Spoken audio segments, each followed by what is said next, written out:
నిన్న బీసీ రిజర్వేషన్లు ఇవ్వలేదని నిరసనగా మరి అమరుడు సాయి ఈశ్వరాచారి గారు పెట్రోల్ పోసుకొని మరి క్యూన్యూస్ ఆఫీస్ ఎదురుగా మరణించడం చాలా బాధాకరం. వారి కుటుంబానికి ప్రగాఢ సానుభూతిని, సంతాపాన్ని ప్రకటిస్తూ ఈ పేరు మరి ఆ కుటుంబానికి, సాయి ఈశ్వరాచారి కుటుంబానికి ₹1 ఎక్స్గ్రేషియా ఇవ్వాలని బీసీఎఫ్ తరఫున మేము డిమాండ్ చేస్తున్నాం. బీసీఎఫ్ అంటే అంతేకాకుండా మరి ఈ బీసీలకు అన్ని రంగాలలో వారి జనాభా దామాషా ప్రకారం రిజర్వేషన్లు ఇవ్వాలని కేంద్ర ప్రభుత్వాన్ని, బీజేపీ ప్రభుత్వాన్ని మరీ డిమాండ్ చేస్తున్నాం. ఎందుకంటే ఈ ఇచ్చే అధికారం కేవలం బీజేపీ పార్టీకి మాత్రమే ఉన్నది.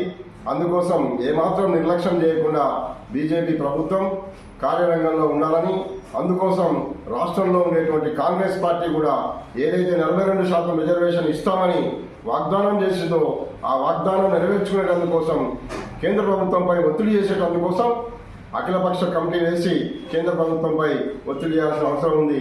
ఒకసారి కాంగ్రెస్ పార్టీకి అనుభవం ఉంది. తెలంగాణ ఉద్యమంలో మరి 12 మంది అమరులు చనిపోయిన తర్వాత తెలంగాణ రాష్ట్రం ఇచ్చారు. మరి ఇప్పుడు కూడా మరి అమరవీరులంతా చనిపోయిన తర్వాతనే ఇస్తారా, లేకపోతే ముందు ఈ ఉద్యమానికి సపోర్ట్ చేయరా అని చెప్పి కాంగ్రెస్ పార్టీని ప్రశ్నిస్తున్నాం. అంతేకాకుండా పెద్దల ఆర్కృష్ణ గారికి చేతులు జోడించి విన్నపం తెలియజేసుకుంటున్నాం. మీరు ఇమీడియట్ గా రాజ్యసభకు రాజీనామా చేసి, బీజేపీ పార్టీకి రాజీనామా చేసి మీరు ప్రత్యక్ష ఉద్యమంలోకి రాండి.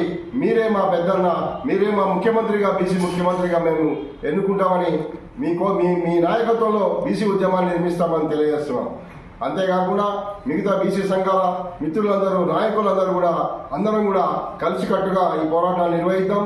ఎలాంటి దేశజాలకు పోకుండా, వైరుధ్యాలు లేకుండా మనమంతా ఒకటిగా ఉంటూ మేమెంతో మాకంతా అనే నినాదంతో ఒకటే ఎజెండాతో మనం ముందుకెళ్తే ఇది సాధ్యమవుతుంది. లేకపోతే రానున్నటువంటి భవిష్యత్ తరాలకు మనం చాలా అన్యాయం చేసిన వాళ్ళం అవుతాం. ఇప్పటికే 79 సంవత్సరాలుగా విద్యకు, విజ్ఞానానికి, భూమికి, ఆహారానికి, ఉపాధికి దేనికి నోచుకోకుండా చేతి వృత్తులు మొత్తం ధ్వంసమైపోయి బీసీ కులాలన్నీ కూడా నాశనం అవుతున్నటువంటి పరిస్థితిలో భవిష్యత్ తరాలను మనం అన్యాయం చేసిన వాళ్ళం అవుతాం. కాబట్టి మన స్వార్థ ప్రయోజనాలు, స్వప్రయోజనాలు పక్కన పెట్టి మనం అందరం కూడా ఒకటైదాం, మన భవిష్యత్ తరాలను కాపాడుకుందామని సందర్భంగా తెలియజేస్తూ బీసీ సంఘాల యొక్క ఐక్యత వర్ధిల్లాలి. జై బీసీ, జై జై బీసీ. నా పేరు నాగనమూని చంద్రరాములు ముదిరాజ్, బీసీ ఫెడరేషన్, బీసీఎఫ్ రాష్ట్ర అధ్యక్షులు. బీసీఎఫ్ అంటే వెనుకబడిన కులాల సమాఖ్య, బ్యాక్వర్డ్ క్యాస్ట్ ఫెడరేషన్, బీసీఎఫ్ రాష్ట్ర అధ్యక్షుడు. రైట్.